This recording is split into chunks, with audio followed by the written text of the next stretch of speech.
Do you believe in aliens? Ashira Grevina Mama Ajerum! Ashira Grevina Mama Ajerum! Hoy, Angelo, sabayan mo ako.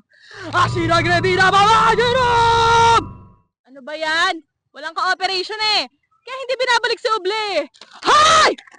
Ibalik niyo si Oble! Ay, hi kuya! Kuya, kayo po ba yung naglilinis po dun sa may Quezon Hall nung time po na nawala si Oble? Interview na naman. Tapos, sabihan nyo na naman ako nababaliw. Tapos pagtatawanan nyo sa social media.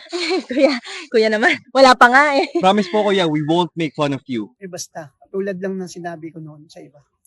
Kaka-start pa lang nung duty ko noon, inaantok pa ako. Pero naalala ko, alas 4 ng madaling araw noon, bigla na lang lumiwanag. Yung nakita akong spaceship, bigla na lang lumutang si Oble.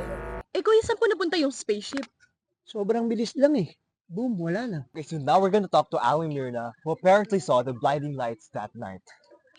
Aling Merna, naniniwala po ba kayo na kinuha raw po ng alien si Oble? Alien. Lukuhan, alien. Aanhin naman nila si Oble. Ano feeling ko, kumidlat nung araw na yon kaya lumiwanag. If I may ask, why are you so fixated with Oble anyway? Is he really that special? I mean, he's just a statue. Di rin, no? Bago ko ba dito iyo sa UP? Importante din sa kanila yung Oble. Yes, I'm just a freshie, but I know what he stands for. UP, Oble, para sa bayan. Pero pwede pa rin naman yun without a statue, right? Eh, parang nagbago nga yung area dito sa UP nung nawala si Oble eh. Di naman siya isusi sa problema, pero parang mas lumala yung mga issue dito nung nawala siya. But at the end of the day, boto pa rin naman po siya. Alam mo, may point ka naman, Iho eh. Mga problema ngayon dito sa UP, problema na dati yan eh. Pero kasi wala nang simbolo. Okay, sige po.